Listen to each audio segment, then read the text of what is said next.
कि हमें लोकसभा से सांसद आप चुनेंगे तो हम दिल्ली के रास्ते चंडीगढ़ आएंगे, कि भूपेंद्र सिंह हुड्डा दीपेंद्र सिंह हुड्डा को मुख्यमंत्री बनता हुआ देखना चाहते। जो 2019 का एपिसोड हुआ उसके कारण हुड्डा को बहुत बड़ा डेंट हुआ। नमस्कार दोस्तों, मेरा नाम है सत सिंह, हरियाणा फाइल्स में आपका स्वागत है। आज का सबसे बड़ा चर्चा का विषय है चौधरी भूपेंद्र सिंह हुड्डा और रोहतक लोकसभा। रोहतक लोकसभा में ऐसा क्या है कि भारतीय जनता पार्टी अपना पूरा जोर रोहतक लोकसभा सीट पर लगाए हुए, और दूसरी तरफ दीपेंद्र सिंह हुड्डा महीने भर से ज़्यादा डोर टू डोर कैंपेनिंग कर रहे हैं पूरे रोहतक लोकसभा में। कभी वो शहर जा रहे हैं, कभी गांव जा रहे हैं, कभी पैदल जा रहे हैं, कभी गाड़ी में जा रहे हैं, कभी बाइक रैली निकाल रहे हैं। ऐसा क्या है रोहतक लोकसभा में, और इस बार 2024 लोकसभा का परिणाम इतना ज़रूरी क्यों है भूपेंद्र सिंह हुड्डा की राजनीति के लिए? भूपेंद्र सिंह हुड्डा पिछले 5 बार से गढ़ी सांपला किलोई से एमएलए बनते आए हैं। 2004 के अंदर हरियाणा के अंदर कांग्रेस की सरकार बनती है। 10 साल तक लगातार भूपेंद्र सिंह हुड्डा चीफ मिनिस्टर बने, और उसके बाद उसी दौरान उनके सुपुत्र दीपेंद्र सिंह हुड्डा 3 बार रोहतक लोकसभा से सांसद बने। अभी वो राज्यसभा सांसद हैं, और जो कल लिस्ट जारी की है कांग्रेस पार्टी ने, उसमें रोहतक लोकसभा में रीनॉमिनेट किया है दीपेंद्र सिंह हुड्डा को। जब कैंपेनिंग होती है तो चौधरी भूपेंद्र सिंह हुड्डा, दीपेंद्र सिंह हुड्डा की माता श्रीमती आशा हुड्डा एक बात कहते हुए नजर आते हैं, रोहतक की चौधर, कि हमें लोकसभा से सांसद आप चुनेंगे तो हम दिल्ली के रास्ते चंडीगढ़ आएंगे। चंडीगढ़ से तात्पर्य है आने वाले हरियाणा के विधानसभा चुनाव का, जो अगले 6 महीने के अंदर अंदर हरियाणा में चुनाव होगा, और जिसको भी 46 सीट या उससे ज़्यादा मिलेंगी वो सरकार पार्टी बनाएगी। अब भूपेंद्र सिंह हुड्डा 76 साल के हो चुके हैं, राजनीति में अपना स्वर्णिम काल देख चुके हैं, 2 बार प्रदेश के मुख्यमंत्री रहे हैं, उनके सुपुत्र 3 बार सांसद चुने जा चुके हैं, दोबारा से मैदान में है। और जैसा कहा जाता है कि भूपेंद्र सिंह हुड्डा दीपेंद्र सिंह हुड्डा को मुख्यमंत्री बनता हुआ देखना चाहते। ऐसे में चैलेंजेस भी बहुत हैं, और वो क्या चैलेंजेस हैं?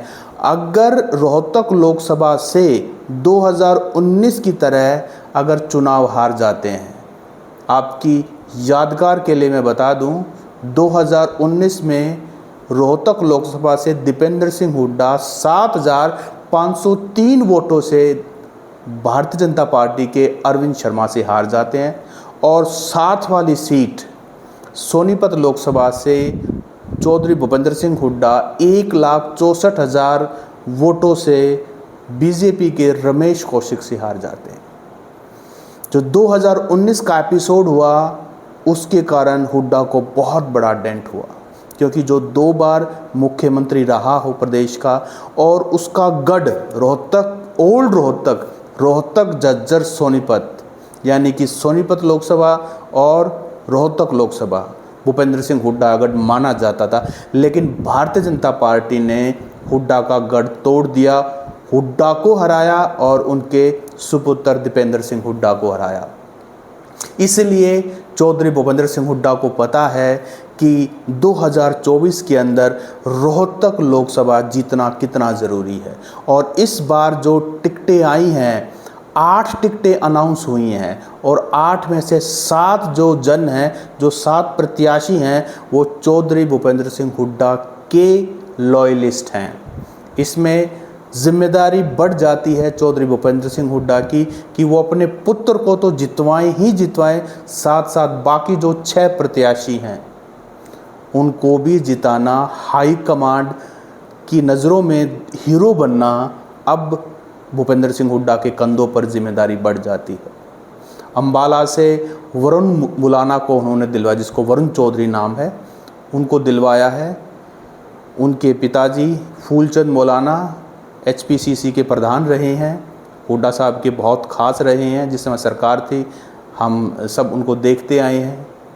राव दान सिंह भिवानी महेंद्रगढ़ लोकसभा, श्रुति चौधरी बंसीलाल की पोती इस टिकट के लिए दौड़ में थी। किरण चौधरी श्रुति की मदर, जो पहले CLP लीडर रह चुकी हैं, तोसाम से विधायक हैं, SR के ग्रुप का पार्ट हैं, वो जोर लगा रही थी। लेकिन चौधरी भूपेंद्र सिंह हुड्डा के लॉयलिस्ट राव दान सिंह को वहाँ से टिकट मिली है। अब उनको वोट दिलवाना राव दान सिंह की जिम्मेदारी तो है ही है, साथ में चौधरी भूपेंद्र सिंह हुड्डा की जिम्मेदारी वहाँ के जाट वोट को दिलवाना ये हुड्डा की जिम्मेदारी है। इसी तरह से सोनीपत में एक नया चेहरा उतारा है, सतपाल ब्रह्मचारी, जो कि जींद के सफ़ेदों से उनका संबंध है।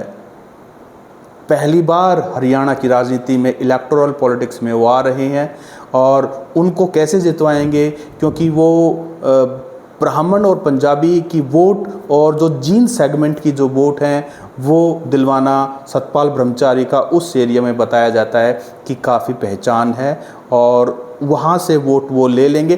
बाकी जो बचे हुए सोनीपत लोकसभा के सेगमेंट्स बच गए, वहाँ से चौधरी भूपेंद्र सिंह हुड्डा अपने नाम से वहाँ पर सतपाल ब्रह्मचारी को वोट दिलवाएंगे तो ही बात बन पाएगी। हिसार से ब्रजेंद्र सिंह, चौधरी बीरेंद्र सिंह के बेटे, पूर्व IAS, जो कि अभी हाल ही में BJP छोड़ करके कांग्रेस में आए थे इसी आश में कि उनको हिसार लोकसभा से टिकट मिलेगी, लेकिन उनकी टिकट काट करके हुड्डा ने अपने लॉयलिस्ट JP को मैदान में उतारा है। वो सीट भी जिताना चौधरी भूपेंद्र सिंह हुड्डा की कामयाबी और नाकामयाबी तय करेगा। तो ये 2024 का जो चुनाव है ये सही मायने में चौधरी भूपेंद्र सिंह हुड्डा का लीडरशिप टेस्ट का चुनाव है। अगर इसमें वो कामयाब रहते हैं तो आने वाले विधानसभा चुनाव में उसका फ़र्क दिखाई देगा। लेकिन अगर इस बार वो चूक जाते हैं, वो रोहतक की सीट, सोनीपत की सीट अगर वो नहीं जीत पाते हैं, अगर इसमें कहीं गड़बड़ हुई तो आने वाला विधानसभा चुनाव बहुत मुश्किल होगा हुड्डा कैंप के लिए, हुड्डा गुट के लिए। दूसरी तरफ SR के ग्रुप की तरफ से कुमारी शैलजा को सिरसा लोकसभा से टिकट मिली है और वहाँ का माहौल और वहाँ की जो जिम्मेदारी है वो SR के ग्रुप पर आ जाती है। देखते हैं सिरसा लोकसभा में क्या बनता है। लेकिन इस बार जो सबसे बड़ा टेस्ट है हरियाणा की राजनीति में कांग्रेस के अंदर, वो चौधरी भूपेंद्र सिंह हुड्डा के ऊपर है कि वो इस चुनाव में कैसा करते हैं और वो हुड्डा परिवार की राजनीति तय करेगा आने वाले समय में क्या रहेगी। नमस्कार दोस्तों।